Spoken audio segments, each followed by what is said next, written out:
এই মুলুকে রাত বিরেতে বাস ফেল করলে ছক্কা মিয়ার টমটম ছাড়া আর উপায় ছিল না।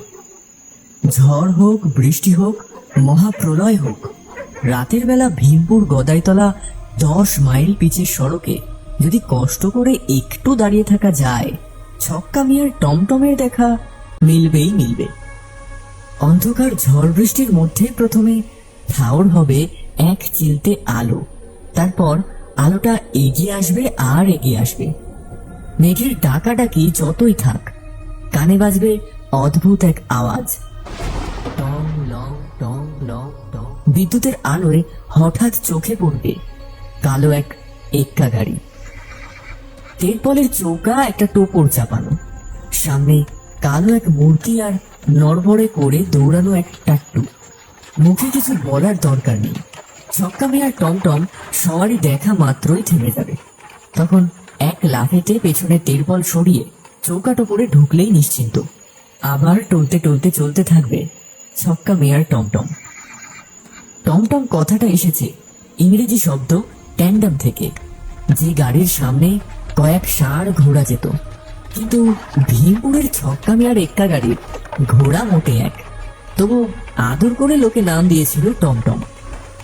ছক্কা মিয়ার চেহারাটি কিন্তু ভারী বদরাগী, ঢেঙা, টিংটিঙে রোগা, একটু কুজো গরনের। লম্বাটে মুখের বাঁকানো নাকের তলায় পেল্লায় গোফ, চামড়ার রং রোদ পোড়া তামাটে। তেমনি তার টাট্টু, যেমন মনিব তেমনই তার ঘোড়া। হাড় জিরজিরে লম্বাটে গরম, ঠ্যাং চতুষ্টয় যেন চারখানি কাঠি। মাথাটা দেখে সময় সময় ঠাহর করা কঠিন এই প্রাণীটি সিংহী না প্রকৃত একটি ঘোড়া। হেসরার ধ্বনি করলে পিলে চমকে ওঠে। ভীমপুর বাজারের তাবৎ নেড়ি কুকুরও দিশেহারা হয়ে পালিয়ে যায় লেজ গুটিয়ে। লোকে আজকাল রাস্তায় চলার জন্য বাস রিক্সই পছন্দ করে। ছক্কা মিয়ার টমটম চড়লে হাড় মাংস দলা পাকাতে সময় লাগে না। সবই কালের রেওয়াজ আসলে। কিন্তু ওই যে বলেছি, রাত বিরেতে বাস ফেল করলে তখন উপায়। ছক্কা মিয়া এটা বোঝে এবং দিনে তার টমটমের বাহনটিকে নিয়ে বন জঙ্গল বা ঝিলে চড়িয়ে নিয়ে বেড়ায়। রাতের বেলা ছোট্ট বাজারের চৌরাস্তার শীষ গাছের তলায় ঘাপটি পেতে বসে থাকে, পাশেই টমটম রেডি। সেবার পুজোর সময় কলকাতা থেকে ছোট মামার সঙ্গে আসছি। মাঝপথে একখানে ট্রেন দাঁড়িয়ে রইল তো রইল, আর নড়ার নাম নেই। ব্যাপার কি না, আগের স্টেশনে মালগাড়ি বেলাইন। বেলা গড়িয়ে সন্ধ্যা হলো। তারপর যখন ট্রেনের চাকা গড়ালো, ছোট মামা বেজায় মুখে বললেন, এ হে, বড়াতে আবার ওই হতচ্ছাড়া ছক্কা মিয়ার টমটম আছে। বাপস, ওই টমটম কখনো চাপিনি, তাই কথাটা শুনে আমার বেশ আনন্দই হয়েছিল। বললুম, খুব মজা হবে তাই না ছোট মামা? ছোট মামা দাঁত মুখ খিচিয়ে বললেন, মজা হবে, বুঝবে ঠেলাটা খোল। ঠেলাটা কিসের তা বুঝলাম না আগে ভাগে। দেখলাম ছোট মামা ট্রেনের জানালা দিয়ে মুন্ডু বাড়িয়ে বারবার যেন আকাশ দেখছেন। একটু পরে বললেন, খুব ঝড় বৃষ্টি হবে বলে মনে হচ্ছে। কার মুখ থেকে যে বেরিয়েছিলাম, বড়দা অত করে বললেন তবু থাকলুম না। আমারই কি আক্কেল। ভীমপুর স্টেশনে যখন নামলাম, তখনও কিন্তু ঝড় বৃষ্টির পাত্তা নেই। রাত 1টা বেজে গেছে, বাজার নিশুতি। চৌমাথার সিঁড়িস্তলায় গিয়ে দেখি ছক্কা মিয়ার টমটম দাঁড়িয়ে আছে। বলা কওয়া নেই, দরদস্তর নেই। ছোট মামা টমটমের পিছন দিকে তেরপল তুলে ঢুকে ডাকলেন, হা করে দাঁড়িয়ে দেখছিস কি? উঠে আয়, এক্ষুনি এক গাদা লোক এসে ভালো ভালো জায়গাগুলো দখল করে বসবে যে। ভেতরে খড়ের পুরো গাদার ওপর তেরপল পাতা, কেমন একটা বিচ্ছিরি গন্ধ। অন্ধকারও বটে, যেন এক গুহায় ঢুকেছি। সামনে সরে গিয়ে ছোট মামা পর্দাটা ফাঁক করে রাখলেন। একটু পরে আরো জনা দুয়েক ভেতরে ঢুকে পড়ল। সে এক ঠাসাঠাসি অবস্থা। আর তারপর আচমকা চিক্কুর ছেড়ে ছেড়ে মেঘ ডাকলো এবং সনসন করে এসে গেল একটা জোরালো হাওয়া। ছোট মামা বললেন, ওই যা বলেছিলুম হলো তো? ছক্কা মিয়া সামনের আসন থেকে ঘোষণা করলেন, আরাম করে বসুন বাবা মশাইরা, এইবার রওনা দি। তার ঘোড়াটাও মেঘের সঙ্গে পাল্লা দিয়ে চি হি হি ডাক ছেড়ে যখন পা বাড়ালো, তখন টের পেলাম কেন ছোট মামা বাপস বলে মুখখানা তুম্বু করেছিলেন। সত্যি বাপস, হাড় গোড় ভেঙে যাওয়ার দাখিল। বাইরে হাওয়ার হইচই আর মেঘের হাঁকডাক যত বাড়ছে, ছক্কা মিয়ার ঘোড়াটাও তত যেন তেজি হয়ে উঠেছে। একটু পরেই চড়বড়িয়ে বৃষ্টির ফোঁটা টোপরের তেরপলে পড়তে শুরু করলো। ছোট মামা ফাঁকটুকু বন্ধ করে দিলেন। আমি তখন অবাক। ছক্কা মিয়া বাইরে বসে চাবুক হাঁকাচ্ছে, ওর বৃষ্টির ছাঁট লাগবে না? রাস্তাটা ঘুরে রেললাইন পেরোলেই দুধারে বিশাল আদিগন্ত মাঠ। ফাঁকা জায়গায় বৃষ্টিটা মিয়ার টমটমকে বেশ বাগে পেল। প্রতি মুহূর্তেই মনে হচ্ছিল এই বুঝি উল্টে গিয়ে রাস্তার ধারের গভীর খালে নাকানি চুবানি খাবো। আমাদের অবস্থা কি দাঁড়াবে সেও ভাববার কথা। কিন্তু আশ্চর্য, টমটম সমান তালে নড় বড়িয়ে টলতে টলতে চলেছে। মাঝে মাঝে ঝড় বৃষ্টির শব্দের ভেতর শোনা যাচ্ছে অদ্ভুত এক শব্দ, টং লং টং লং টং।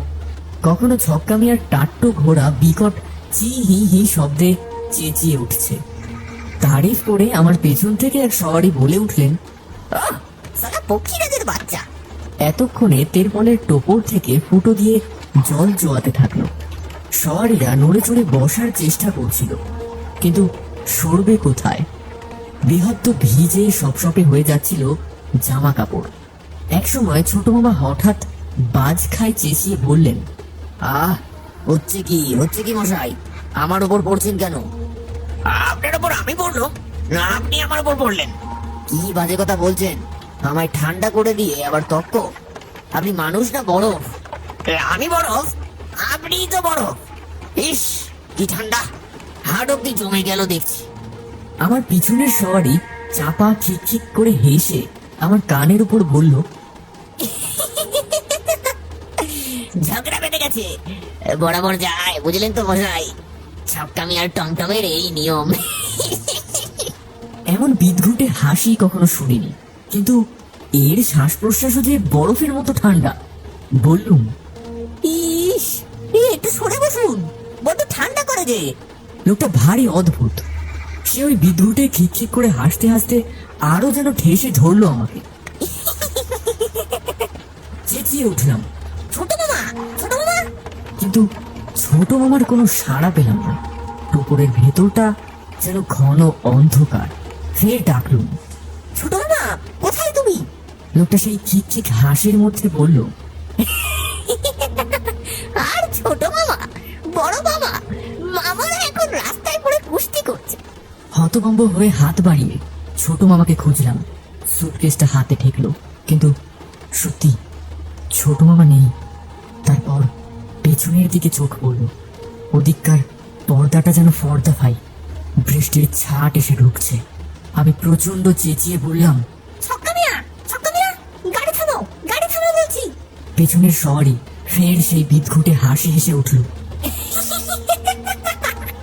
এবার আমি সামনের পর্দা ঠেলে সরিয়ে ছক্কা মিয়ার ভেজা জামা খামচে ধরলাম। গাড়ি থামাও, গাড়ি থামাও বলছি। এতক্ষণে যেন ছক্কা মিয়া আমার কথা শুনতে পেল। ঘুরে বলল, কি হয়েছে বাবু মশাই? ছোট মামা কোথায় পড়ে গেছেন? ছক্কা মিয়া বলল, বালাই ষাট, পড়বেন কোথায়? ঠিকই আছেন, খুঁজে দেখুন ভালো করে। না, নেই, তুমি গাড়ি থামাবে কিনা বলো। সামনে একটা মন্দির আছে, সেখানে থামাবো। ছক্কা মিয়া চাবুক নেড়ে ঘোড়াটাকে খুঁচিয়ে দিয়ে বলল, সেখানে থামলে ঝড় বৃষ্টিতে কষ্ট পাবেন বাবু মশাই, বুঝলেন না? ওইখানে থামিয়ে আপনার ছোট মামাকে খুঁজবেন বরং। মন্দিরের আটচালার সামনে গাড়ি দাঁড়ানোর সঙ্গে সঙ্গে আমি ছক্কা মিয়ার পাশ দিয়ে লাফ দিলাম। তারপর আটচালায় ঢুকে পড়লাম। বুদ্ধি করে ছোট আমার সুটকেস আর আমার কিট ব্যাগটাও দু হাতে নিয়েছিলাম। কিন্তু আটচালায় ঢোকার সঙ্গে সঙ্গে দেখলুম ছক্কা মিয়ার টমটম বৃষ্টির মধ্যে আচমকা গড়াতে শুরু করেছে। ঘোড়াটা চি হি হি ডাক ছেড়ে তেমনি নড়বড়ে পায়ে দৌড়াতে লেগেছে। ফ্যাল ফ্যাল করে তাকিয়ে রইলাম। মুখে কথাটি পর্যন্ত আর ফুটল না। ভারী অদ্ভুত লোক তো ছক্কা মিয়া। এখন ঝড়টা প্রায় কমে এসেছে। বৃষ্টি সমানে পড়ছে। নির্জন আটচালায় দাঁড়িয়ে আছি। প্যান্ট শার্ট ভিজে চকচক করছে, প্রায় কেঁদে ফেলার মতো অবস্থা। কিছুক্ষণ পরে বিদ্যুতের আলোয় দেখি কে যেন আসছে। আমি চেঁচিয়ে উঠলাম। কে কে ওখানে? ছোট মামার সাড়া এলো। অন্তু, তুই নাকি রে? আমি কাঁদো কাঁদো গলায় বললাম। হ্যাঁ, তোমার কি হয়েছিল ছোট মামা? ছোট মামা আটচালায় ঢুকে বললেন, কি আবার হবে, যা হবার তাই হয়েছিল রে বেটা। তবে ওই বেটাকে এবার যা জব্দ করেছি, আর কখনো ছক্কা মিয়ার টমটমে ভুলেও চড়তে আসবে না। ছোট মামা আমার কাছে সুটকেস দেখে খুশি হয়ে বললেন, জানতুম তুই ঠিকই নেমে পড়ে আমার অপেক্ষা করবি কোথাও, কিন্তু লোকটা কোথায় রইল? হাসলেন ছোট মামা। ওকে তুই লোক বলছিস এখনো? ওটা কি লোক নাকি? তবে কি বুঝলি না এখনো? ওর ঘাড়ে একটা চন্দ্রবিন্দু বসিয়ে দে, তাহলেই বুঝবি। থাকবে, এখন রাত বিরেতে ও নিয়ে আলোচনা করতে নেই। ব্যাপারটা কি জানিস তো অন্তু, রাত বিরেতে এমন দু একজন সবারই ছক্কা মিয়ার টমটমে উঠে পড়বে। তারপর কি করবে জানিস? ও অন্ধকারে ঘাড় মটকানোর তাল করবে। যেই টের পেয়েছি আমার পেছনের লোকটা মতলব কি, অমনি ওকে ঠেলে ফেলে দেওয়ার চেষ্টা করেছি, কিন্তু বেটা পড়বার সময় এসা হেঁচকা টান মেরেছে যে আমিও ওর সঙ্গে তেরপলের ফাঁক দিয়ে নিচে পড়েছি। তারপর ছোট বাবা, তারপর আর কি রে, ঝড় বৃষ্টির মধ্যে রাস্তায় কুংফু জুডো যা একদিনে কষ্ট করে শিখেছি চালিয়ে গেল। এক প্যাচে ওকে এমন করে ছুড়লুম যে একেবারে 20 ফুট গভীর খাদে গিয়ে পড়লো। এতক্ষণে কোনো বাজ পড়া নেড়া গাছের ডগায় বসে হিপিয়ে হিপিয়ে কাঁদছে। ছোট মামা হাসতে হাসতে গায়ের জামাটা খুলে নিগড়ে নিলেন। তারপর বললেন, ঘন্টা তিনেক কাটাতে পারলেই ফার্স্ট বাস পেয়ে যাব। জামাটা নিংড়ে নে, ব্যাগ থেকে তোয়ালে বের করে মাথা মুছে ফেল। বাপস। আমি শুধু ভাবছিলুম, তাহলে আমার পেছনকার সেই সওয়ারিটাও কি লোক নয়? সেই লোকটিও কি আমার ঘাড় মটকানোর তালে ছিল? আমার মুখ দিয়ে ছোট মামার প্রতিধ্বনি বেরিয়ে গেল, বাপস। ছক্কা মিয়ার টমটমে তারপর আর ভুলেও চাপবার কথা ভাবতাম না। কিন্তু বছর দশেক পরে যখন কিনা আমি পুরোপুরি সাবালক, এক রাতে ভীমপুর স্টেশনে নেমে শুনলাম লাস্ট বাস চলে গেছে। স্টেশন বাজার তখন নির্ঝুম, সময়টা শীতের। আকাশে এক টুকরো চাঁদও আছে, কিন্তু কুয়াশার ভেতরে তার দশা বেজায় করুন। একটা চায়ের দোকান খোলা ছিল। শীতের রাত, 12টায় চাওয়ালা সবে ঝাঁপ ফেলার জোগাড় করছিল। আমাকে দেখে বুঝি তার দয়া হলো, এক কাপ চা খাইয়ে দিল। শেষে বলল, বাবু মশাই, তাহলে যাবেন কিসে গদাই তলা? কিসে আর যাবো, বরং দেখি ওই ওয়েটিং রুমে যদি রাতটা কাটানো যায়। চাওয়ালা মুচকি হেসে বলল, ছক্কা মিয়ার টমটমে যেতে পারে। ছক্কা মিয়ার টমটমের কথা ভুলেই গিয়েছিলাম। সেবার ঝড় বৃষ্টি ছিল কম। ছোট মামাও বড় গল্পের মানুষ ছিলেন। হন হন করে চৌমাথায় চলে গেলাম। গিয়ে দেখি সিঁড়িস্তলায় আগুন জেলে বসে আছে সেই আদি অকৃত্রিম ছক্কা মিয়া। পাশেই তার টমটম তৈরি। ঘোড়াটা স্থির দাঁড়িয়ে আছে। শীত বাঁচাতে তার পিঠে এক টুকরো চটের জামা। বললুম, এ গদাই তোলা যাবে নাকি ছক্কা মিয়া? ছক্কা মিয়া ইশারায় টমটম চড়তে বলল। আজ আর কোনো সওয়ারি এলো না দেখে আশ্বস্ত হওয়া গেল। টমটম তেমনই নড়বড় করে চলতে শুরু করলো। ঘোড়াটাও বিকট চি হি হি ডাকতে ভুলল না। অবিকল সব আগের মতোই, এমনকি ছক্কা মিয়ার পেল্লায় গোফটাও ভোল বদলায়নি। আর সে অদ্ভুত ঘন্টার শব্দ, টং লং টং লং টং লং। কনকনে ঠান্ডা হাওয়া তেরপলের ঘেরা টোপের ছেদা দিয়ে আঙুল ঢুকিয়ে উত্ত্যক্ত করছিল। জড়সড় হয়ে কোনা ঘেঁষে রইল। সামনেকার মোটা ছেদা দিয়ে বাইরে কুয়াশা মাখানো জ্যোৎস্নায় ঝিম ধরা মাঠঘাট চোখে পড়ছিল। গাছগুলো আগা পাঁচতলা কুয়াশার আলোয়ান চাপিয়েছে, আর মাথায় পড়েছে কুয়াশার টুপি। টুকরো চাঁদখানা ছেঁড়া ঘুড়ির মতো একটা ন্যাড়া তাল গাছের ঘাড়ে আটকে গেছে দেখতে পাচ্ছিলাম। মাইলটাক চলার পর রাস্তার ধার থেকে কে বাজ খাই হাঁক ছাড়লো, এই রেখো রেখো। অমনি টমটম থেমে গেল। ঘোড়াটাও স্বভাবত সামনে দু ঠ্যাং তুলে একখানা চি হি হি ছাড়লো। তারপর ছক্কা মিয়ার গলা শুনল, এই দারোগা বাবু নাকি? সেলাম সেলাম। মুখ বাড়িয়ে দেখি বিশাল এক ওভারকোট পরা মূর্তি সাইকেল নিয়ে দাঁড়িয়ে আছেন। কোনো এক দারোগা বাবু। বললেন, রসো। সাইকেলখানা তুলে দিলেন। তারপর যখন টোপরের ভেতরে ঢুকলেন মনে হলো ভূমিকম্প হচ্ছে। ঢুকেই আমাকে টের পেয়ে চমকানো গলায় বলে উঠলেন, কে কে রে এখানে? বললুম, আ- আমি আমি আমি কি মানুষের নাম হয় নাকি? বলে দারোগাবাবু টর্চ জেলে সন্দিগ্ধ দৃষ্টিতে আমাকে দেখে নিলেন। নাম ধাম বলতেই হলো, পুলিশের লোক বলে কথা। সব শুনে উনি বললেন, আমি আপনাদের গদাইতলা থানার চার্জে, কিন্তু আপনাকে কখনো দেখিনি। বেগতিক দেখে বললুম, কলকাতায় আছি বহুকাল, তাই দেখেননি। তাছাড়া নামটা জানতে পারি স্যার? বঙ্কু বিহারী রায়। আসামি ধরতে বেরিয়েছিলেন বুঝি? ওনাকে খুশি করার জন্য বললুম। বঙ্কু দারোগা জলদগম্ভীর স্বরে বললেন, বেটা বেগুন চোর, ভীষণ ভোগাচ্ছে।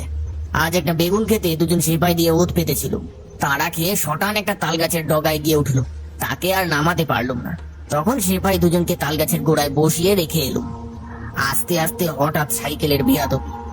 দাগি বেগুন চোর এই শীতকালে সারা রাত তাল গাছের ডগায় বসে আছে, কিন্তু তার জন্য নয়, হতবাগা সেপাই দুজনের কথা ভেবে আমার উদ্বেগ ছিল। মুখ দিয়ে বেরিয়ে গেল। আহা! আমাকে ফের টর্চ জেলে সন্দিগ্ধ নজরে দেখে বঙ্কু দারোগা বললেন, আপনি মশাই এত রাতে মরা বাবা গাড়িতে চাপলেন যে? আপনি জানেন তো আজকাল সবারই জোটে না বলে ছক্কা মিয়া মরা বয়ে নিয়ে যায় গঙ্গার ঘাটে। বলেন কি? তাহলে তো ভয়ের কথা। অবাক হয়ে পড়লুম, সত্যিই ভয়ের কথা। আগে জানলে। কথা কেড়ে বঙ্কু দারোগা বললেন, হয়তো জেনে শুনেই চেপেছেন, কিছু বলা যায় না। কেন? এ কথা বলছেন কেন? বলছি আপনার চেহারা দেখে, এমন শুটকো রোগা চিমসে বাসি মরার মতো লোক সচরাচর দেখা যায় নাকি না? এবার আমার খুব রাগ হলো। কি বলতে চান আপনি? রাত বিরেতে আজকাল ছক্কা মিয়ার টমটমে কে জ্যান্ত কে মরা বোঝাই যায় না মশাই। হাত বাড়িয়ে বললুম। এই আমার হাত, পরীক্ষা করে দেখতে পারেন আমি মরা না জ্যান্ত। বঙ্কু দারোগা আমার হাত সরিয়ে দিলেন জোরে। বাপস, এ যে বেজায় ঠান্ডা। ঠান্ডা হবে না? শীতের রাতে এই মাঠের মধ্যে হাত কি গরম থাকবে? না মশাই, এমন রাতে বিস্তর শীতের চোরের হাত পাকড়েছি, তারা কেউ এত ঠান্ডা ছিল না। কি আমায় শীতের চোর বললেন? বঙ্কু দারোগা গলার ভেতর থেকে বললেন, শীতের চোরের ভূত হতে পারেন, কিছু বলা যায় না। তখন আহা বলা শুনেই সন্দেহ জেগেছে। আর সহ্য হলো না, খাপ্পা হয়ে চেঁচালাম। পুলিশ হনার যাই হন, আপনাকে আমি সাবধান করে দিচ্ছি কিন্তু। দারোগা বাবু ফের মুখের ওপর টর্চ জেলে বললেন, বড্ড এগিয়ে এসেছেন, সরে বসুন, সরে বসুন বলছি। মুখের ওপর টর্চের আলো কারি বা সহ্য হয়? টর্চ দেবেন, টর্চ দেবেন বলছি। বলে টর্চটা ধাক্কা মেরে সরিয়ে দিল। টর্চটা নিভে গেল এবং কোথায় ছিটকে পড়লো, কিন্তু এটাই বোধহয় ভুল হলো। আর বঙ্কু দারোগা বিকট গলায় ভূত ভূত বলে চিকুর ছেড়ে আমাকে এক রাম ধাক্কা মারলেন। টোপরের এক পাশের জরাজীর্ণ তেরপলের ওপর কাত হয়ে পড়লাম। তেরপলটা ফরফর করে ছিঁড়ে গেল এবং টাল সামলাতে না পেরে গাড়ির নিচে গিয়ে পড়লুম। কানের পাশ দিয়ে চাকা গড়িয়ে গেল প্রচন্ড বেগে। পলকের জন্য দেখলুম কুয়াশা ভরা নীলচে জ্যোৎস্নায় কালো টমটম দূরে সরে যাচ্ছে। ভেসে আসছে অদ্ভুত এক শব্দ, টং লং টং লং টং লং। ভাগ্যিস রোডস দফতরের লোকেরা রাস্তায় মেরামতের জন্য কিনারায় বালির গাদা রেখেছিল, আঘাত টের পেলুম না। সামনে একটা বাড়ি দেখা যাচ্ছিল, লোকেরা লণ্ঠন লাঠিসোঁটা নিয়ে বেরিয়ে এলো।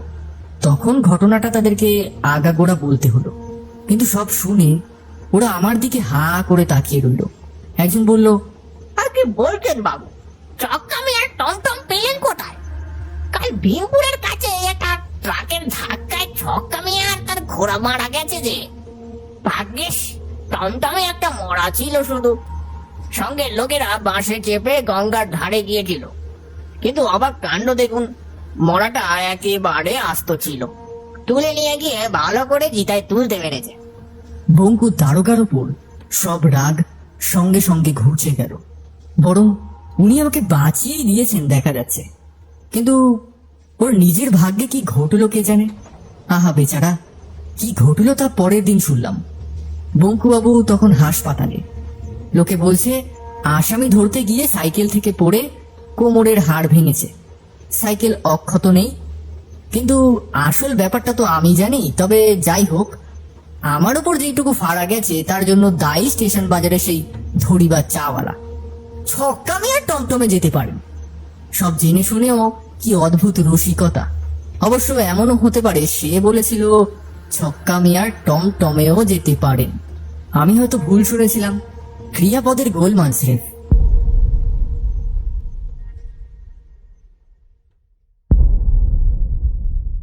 ওই দূরের শাল গাছটা থেকে কেউ একজন উড়ে এসে তার দিকের থেকে 2 হাত দূরে এসে দাঁড়ায়।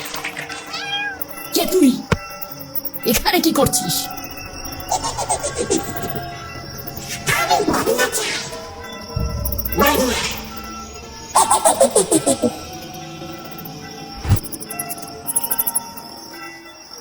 সুজয় চিৎকার করে উঠল।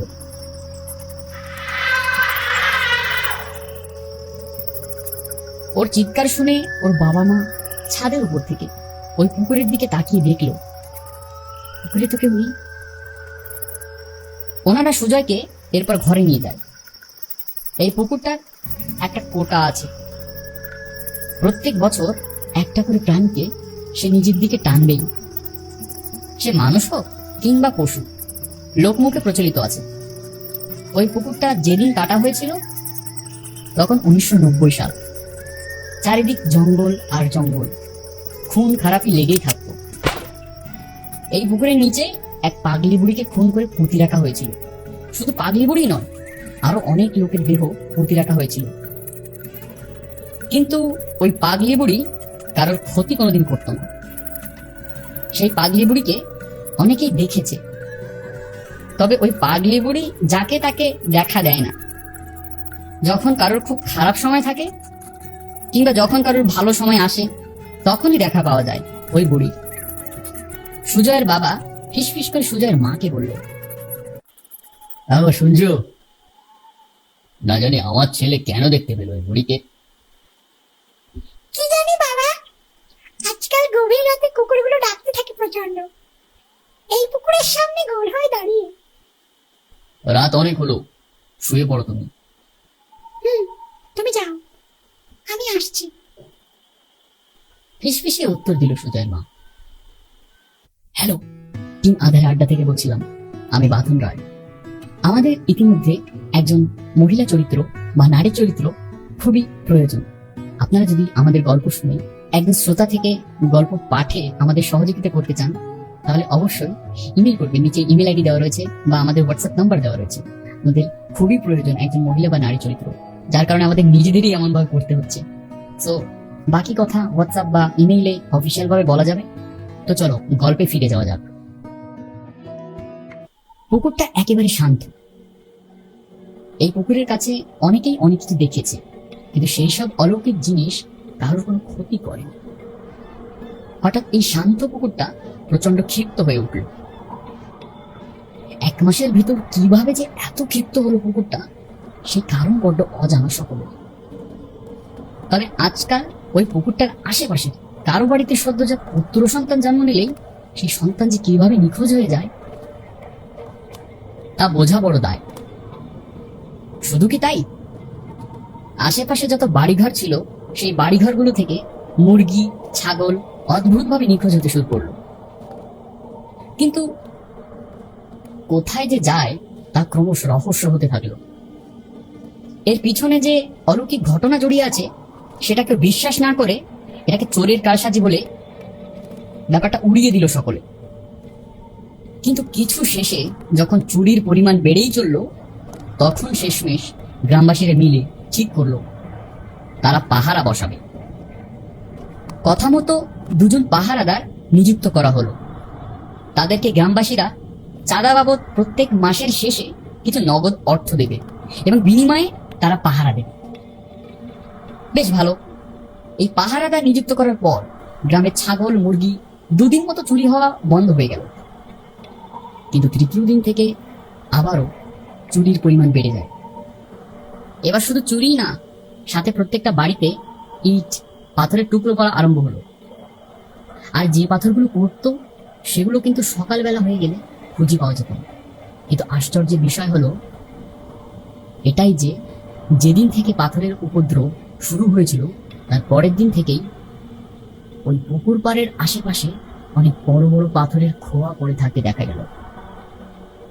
এইরকম একটা ঘটনা দেখে তারা সকলেই অবাক। তাদের মনে এই ধারণা তৈরি হলো যে ওই পুকুরের কাছে কিছু একটা গন্ডগোল আছে। গ্রামবাসীদের অনুরোধে ওই পাহারাদারগুলো ওই পুকুরটার আশেপাশে ভালোভাবে পাহারা দিতে লাগলো।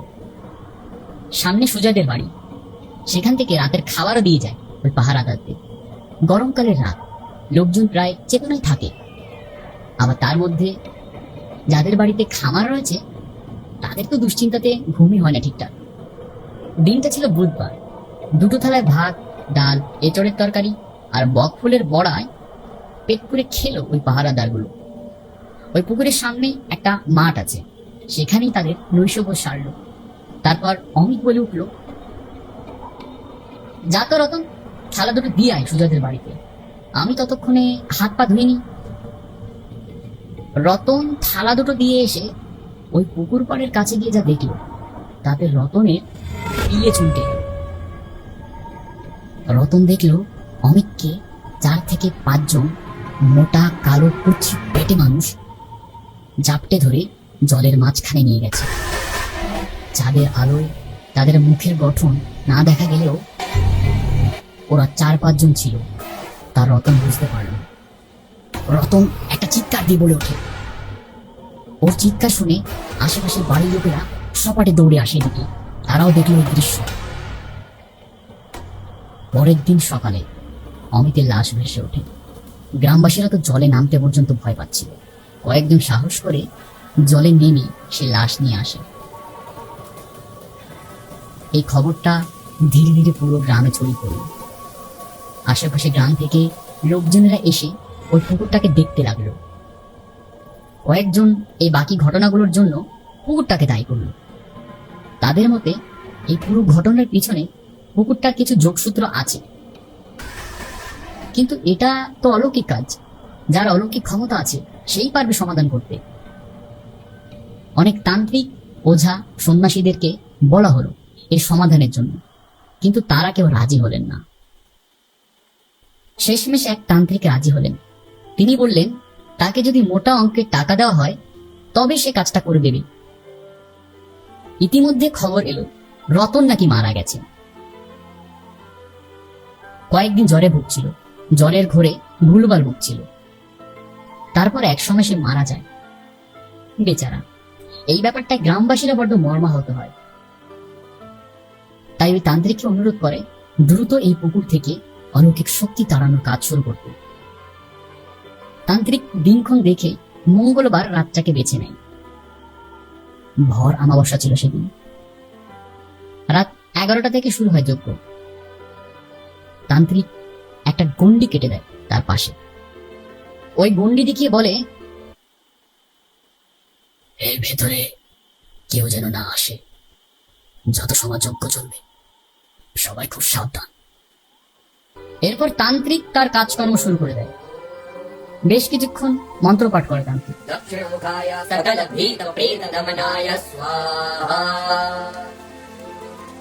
মন্ত্রপুত ওই ছাই ওই পুকুরে ছুড়ে ফেলে। গ্রামবাসীদের মনে তখন প্রবল উদ্বেগ, কারণ ওই পুকুরের জল অনবরত নড়ছিল। পুকুরের আশেপাশে যত গাছ আছে সেগুলো ক্রমাগত দুলছিল হাওয়ায়। কিছুক্ষণ পর এক অদ্ভুত জিনিস দেখা যায়, যা দেখে হকচকিয়ে যায় তান্ত্রিকও। ওই দূরে শাল গাছটা থেকে কেউ একজন উড়ে এসে তান্ত্রিকের থেকে 2 হাত দূরে এসে দাঁড়ায়। সে ছেলে কিনা মেয়ে বোঝা যাচ্ছিল না, একেবারে কালো অন্ধকারের থেকে কুচকুচে কালো। তান্ত্রিক নিজের হাতে একটু জল ও ঘি নিয়ে ওই আগুনের উপরে বেশ কিছুক্ষণ ঘুরিয়ে ওই কালো অবয়বটার দিকে ছুড়ে মারে। তারপর হঠাৎ করে তান্ত্রিক গম গম গলায় বলে ওঠে, কে তুই? এখানে কি করছিস? ওই অবয়বটা কিরকম অদ্ভুত সুরে বলে উঠল,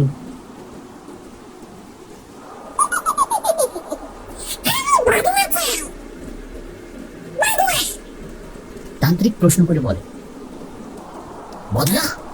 কিসের বদলা? অবয়বটা বলে ওঠে,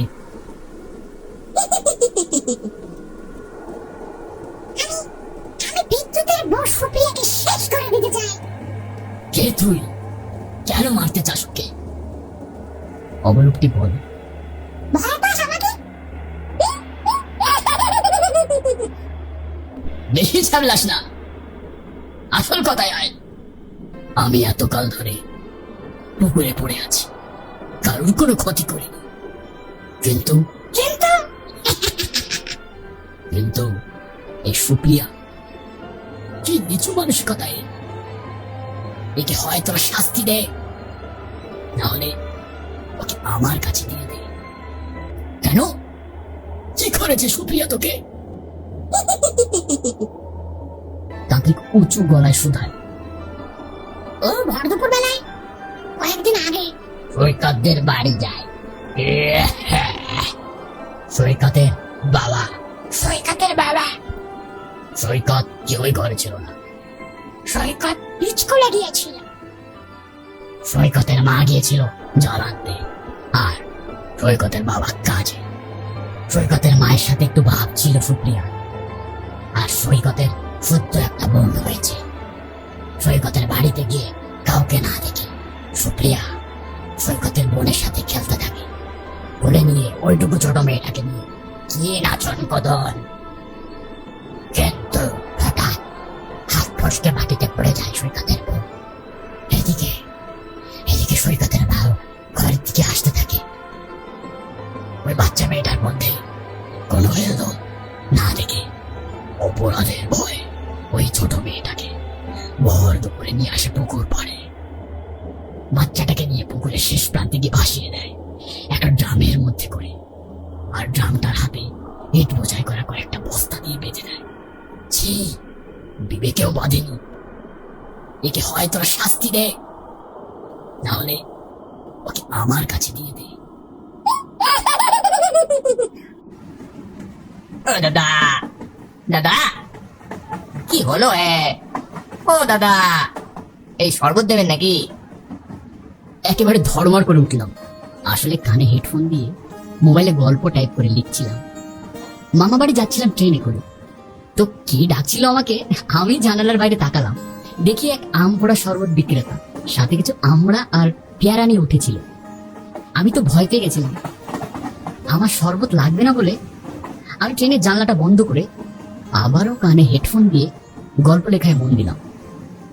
তারপরে আমার হৃদয় চমকে উঠল। এটা কিভাবে সম্ভব? ট্রেন তো দুরন্ত গতিতে ছুটছে, তাহলে আমি কিছুক্ষণ আগে ট্রেনের জানলার বাইরে যে লোকটার সাথে কথা বললাম, সে আসলে কে ছিল?